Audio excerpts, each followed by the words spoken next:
Hari Jumat, hari yang ditunggu-tunggu dan kita akan memasuki fase penantian yang memang sudah selama ini kita tunggu-tunggu, yaitu terkait dengan data non-farm payroll. Dan ini adalah bagian yang paling penting, termasuk menurut saya ini adalah penentu dari apa yang sudah diucapkan oleh Powell di hari Rabu atau Kamis di hari kemarin. So, kira-kira akan ada apa ya, dan bagaimana skenario yang mungkin kita harus perhatikan bersama, terutama untuk kaitannya rilis data yang mungkin akan mendorong emas bisa saja menembus 2.500 atau bahkan menggagalkan emas untuk kembali mengalami kenaikan. So, ini dia ulasannya. Oke, kabar buruknya adalah ekspektasi untuk pemangkasan 25 basis point di bulan September ternyata probabilitasnya menurun, teman-teman. Ini dari sebelumnya 88% menjadi sekitar 68,5% menurut data atau pencatatan yang disajikan dari CME Fed Watch List berikut ini. Nah, kondisinya teman-teman, ini berarti mengakibatkan market kecenderungannya terpecah. Tapi jangan khawatir, kabar bagusnya adalah ini dikarenakan ada ekspektasi yang malah bisa dibilang lebih dovish lagi, di mana market mulai memperkirakan kurang lebih akan ada pemangkasan 50 basis point di bulan September. Wah, ini cukup menarik. Karena sebelumnya, ekspektasi 50 basis point ini agak minim, bahkan kecenderungannya tidak mungkin, mustahil sekali. Tapi setelah data ISM Manufacturing PMI tadi malam yang kembali dirilis dengan angka yang bisa dibilang kontraksi ke-20 kalinya di bawah level 50, dan itu yang membuat kenapa market akhirnya berpikiran, wah, ini kemungkinan akan ada gejala ataupun pembenaran bahwa Fed bisa saja memangkas langsung lebih cepat, lebih besar. Dan itu berarti kita masih punya waktu 1,5 bulan ke depan.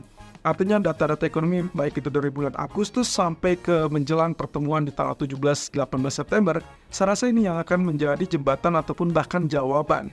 Walaupun ya kita belum tahu apakah ini akan menjadi kondisi yang dibenarkan oleh Fed atau tidak. Mungkin beberapa waktu ke depan kita akan lihat, terutama kaitannya dengan data-data yang masuk, apakah semakin banyak data yang lemah atau tidak. Oke, berarti kita simpan di situ. Cuman masalahnya apakah dengan data jobs claim yang tadi malam dirilis kembali melonjak, kurang lebih 249K dari sebelumnya 235K, dan bahkan ekspektasi 236K dilewati begitu saja dengan sangat mudah. Angka ini tercatat sebagai level tertinggi sejak bulan Juli tahun lalu, jadi sekitar 1 tahun yang lalu itu pernah tercapai 240-an.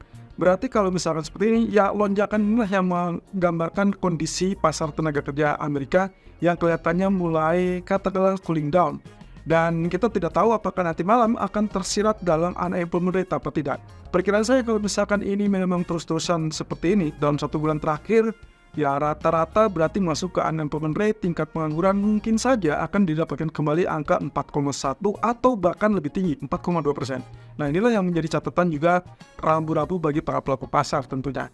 Nah, lalu kemudian data ISM Manufacturer yang juga menunjukkan angka 46,8 turun dari angka sebelum 48,5, dan catatannya adalah ini yang termasuk paling terendah sejak bulan November, dan itulah kontraksi ke-20 kalinya dalam 21 bulan terakhir. Dan catatan yang paling penting teman-teman, ternyata dari semua survei manufacturer yang dirilis dari 6 sektor ataupun 6 kawasan tersebut, ternyata tidak ada satupun dari 6 industri manufacturing yang menunjukkan angka ekspansi. Angka ekspansi ini berarti angkanya harusnya di atas indeks 50. Tapi ternyata angka indeks yang dirilis itu berada di bawah 50, teman-teman. Ya, lagi-lagi pelemahan manufaktur berarti menandakan adanya pelemahan terkait dengan aktivitas ekonomi. Dan itu pula yang menggambarkan ataupun mendorong ekspektasi pemangkasan yang lebih cepat di 50 basis point untuk bulan September. Nah, jadi jelas ya kenapa tiba-tiba muncul ada ekspektasi terkait dengan 50 basis point. Salah satu alasannya adalah terkait dengan data ekonomi. Sementara itu, kabar yang memang sudah diduga-duga adalah terkait dengan pemangkasan suku bunga dari Bank of England sebesar 25 basis point, dan itu berarti membuat suku bunga dari Bank of England kurang lebih sekarang berada di 5,0%. Cuman masalahnya adalah seperti yang kita duga juga, Bailey ataupun bahkan ketua ekonom dari Bank of England, Hupil, itu tidak memberikan isyarat bahwa mereka akan siap untuk melakukan pemangkasan lanjutan. Artinya tidak ada komitmen apapun untuk melakukan pemangkasan kedua, ketiga, atau bahkan seterusnya, baik itu di tahun ini ataupun di tahun depan. Well, mungkin saya singkirkan tahun depan, tapi yang terpenting adalah tahun ini. Ini sekaligus juga meredam ekspektasi yang menyebutkan bahwa BOE kemungkinan akan 2 kali pemangkasan di tahun ini. Ya, kita tidak tahu apakah ini akan benar atau tidak, tapi ada satu fase ataupun masa di mana Bank of England nantinya akan dihadapkan pada kenyataan bahwa mungkin pemerintah terbaru akan kembali gagal untuk meyakinkan pasar. Tapi who knows ya, karena bisa dibilang Inggris sekarang ini berada pada sisi pemerintahan yang baru dan juga partai buruh memimpin dengan konsekuensi bahwa mereka membatalkan ataupun bahkan meredam kekhawatiran yang sempat terjadi di pasar. Cuman sampai saat ini kita belum lihat apa yang akan dilakukan oleh Kementerian Keuangan tersebut. Apakah berhasil katakanlah untuk mendorong aktivitas ekonomi dari Inggris atau tidak? Kalau ya minimal inflasinya teratur ataupun bisa dibilang terkendali, maka kemungkinan Bank of England memang tidak harus buru-buru untuk melakukan pemangkasan tersebut. Tapi hati-hati kalau ternyata inflasinya terus bisa dibilang turun, dan saat ini kan inflasi Inggris sudah berada di 2,0%, maka saya rasa yang dibutuhkan oleh Bank of England itu adalah bagaimana untuk mengendalikan supaya inflasi ini tidak terjun bebas. Atau bahkan kalaupun naik, jangan sampai melonjak drastis.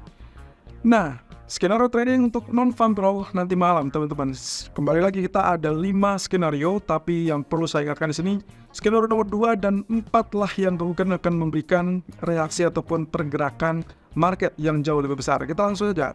Respon yang pertama atau skenario yang pertama, saya memperkirakan mungkin kita asumsikan saja angkanya adalah sesuai ataupun ya berada di kisaran ekspektasi. Artinya kalau naik tipis ataupun turun tipis bagi saya itu tidak ada masalah dan kemungkinan reaksi market akan relatif terbatas. Dan itu berarti kalau misalkan saya asumsikan secara angka, misal rilisnya lebih rendah, misal di 170.000 atau lebih tinggi tapi hanya berada di 190.000 maksimum. Artinya masih tetap di bawah 200.000. Kalau itu yang terjadi, meskipun misalkan dolarnya sempat mengalami penguatan in case ternyata dia ada di 190, tapi dia akan tetap terbatas. Respon marketnya pun tidak akan terlalu besar. Begitu pula dengan emas, tertekan sedikit, lalu kemudian dia kembali ke titik awalnya. Dan breakout belum tentu bisa terjadi. Nah, tapi kalau misalkan angkanya juga lebih kecil, katakanlah 170.000, juga demikian pula. Respon sesaatnya mungkin dolar akan melemah dulu, tapi ya tidak terlalu panjang atau terlalu lama. Demikian pula dengan emasnya. Nah, skenario yang kedua dan juga yang ketiga ini adalah kondisi di mana market akan relatif lebih luas ataupun reaksi yang agak lebih besar. Nah, tapi catatannya begini teman-teman. Angka yang saya cantumkan di sini, saya perkirakan, saya asumsikan dengan angka previousnya. Di mana angka bulan lalu itu berada di 206.000. Saya anggap saja 206 sampai 210.000 itu adalah angka batasan yang menurut kategori saya adalah relatif normal.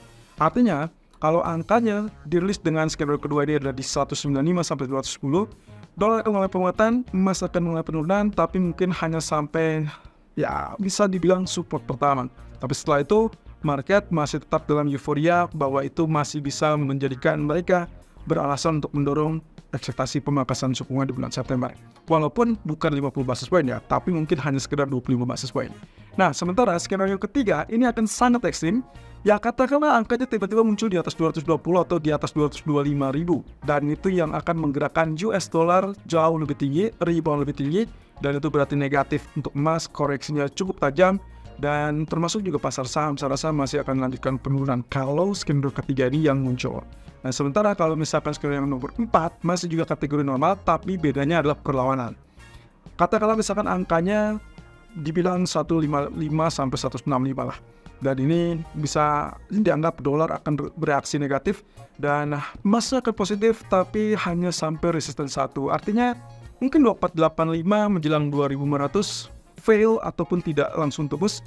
Tapi kalau skenario yang kelima, kemungkinan inilah yang membuat market akan sangat euforia menyambutnya dan akan semakin kuat dorongan untuk ekspektasi pemangkasan suku bunga bulan September. Dan itu berarti anggap saja misalkan kita dapatnya angka di bawah 150.000 atau bahkan jauh lebih rendah dari itu.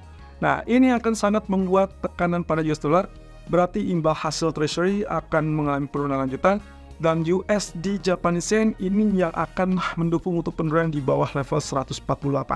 Wow, ini cukup menarik ya. Jadi artinya teman-teman secara kesimpulan 2, 3, 4, 5 akan relatif sensitif, tapi yang paling besar kemungkinan untuk mendorong kenaikan emas ataupun bahkan menekan emas lebih dalam itu adalah 3 dan 5. Jadi artinya yang perlu dicermati di sini adalah angka yang paling ekstrim. Sehingga Ini beberapa catatan yang juga harus saya peringatkan kepada Anda semua. Yang pertama, kalaupun misalkan NFP-nya menguat alias lebih tinggi dari ekspektasi, katakanlah ekspektasi 175, tapi kenapa misalkan dia cuma 190 atau cuma 200.000, jangan berpikir bahwa ini akan merubah sentimen market yang sudah dalam euforia pemangkasan semua. Ini tidak akan terjadi, dan itu sebabnya kenapa dalam skenario tadi saya sebutkan bahwa reaksi market akan relatif terbatas. Emasnya walaupun tetap turun, tapi dia akan kembali tetap dalam kenaikan. Jadi ibaratnya inilah koreksi yang dibutuhkan emas, tapi ya relatif sepadan ataupun terbatas murni secara teknikal. Kemudian yang kedua, catatan yang kedua adalah kalau misalkan NFP-nya jauh lebih ekstrim, dan itulah yang akan berpotensi menggerakkan market jauh lebih besar, yang artinya berarti emas akan berpotensi terkoreksi tajam. Ya, katakanlah mungkin mirip dengan kejadian setelah mereka menciptakan new all time high waktu 12483. Nah, yang ketiga, kalau misalkan dilihat dari pernyataan Powell, kemarin sebetulnya Fed juga memberikan isyarat bahwa mereka bukan hanya terkait dengan laporan pekerjaan terkait dengan NFP, tapi juga tingkat penganggurannya. Dan itu yang akan menjadi pencermatan, sehingga hati-hati. Kalau ternyata angkanya 4,0 atau bahkan 3,9, ya mungkin itu akan meredam kenaikan emas. Tapi kalau angkanya di atas 4,1 atau minimal stay di 4,1%, saya rasa emas punya alasan meskipun nantinya non-farm payroll di angka 190.000. Nah, tapi kemudian catatan keempat, ini yang juga saya perlu garis besarkan atau garis bawahi adalah kaitannya dengan data yang konsisten melemah.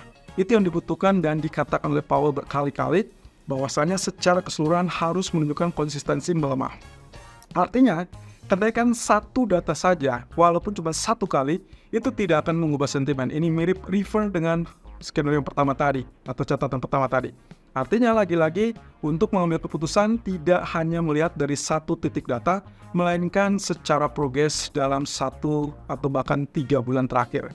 Nah, kemudian yang terakhir yang tak kalah menarik adalah pernyataan Powell dalam 2 pertemuan terakhir, plus yang minggu ini sempat dikatakan adalah kalau memang ada indikasi non-farm payroll ataupun laporan pekerjaan tersebut meluncur dengan deras, katakanlah dengan pelemahan ataupun penurunan yang jauh lebih cepat dari perkiraan, maka disitulah kemungkinan Fed semakin terbuka untuk melakukan pemangkasan di bulan September.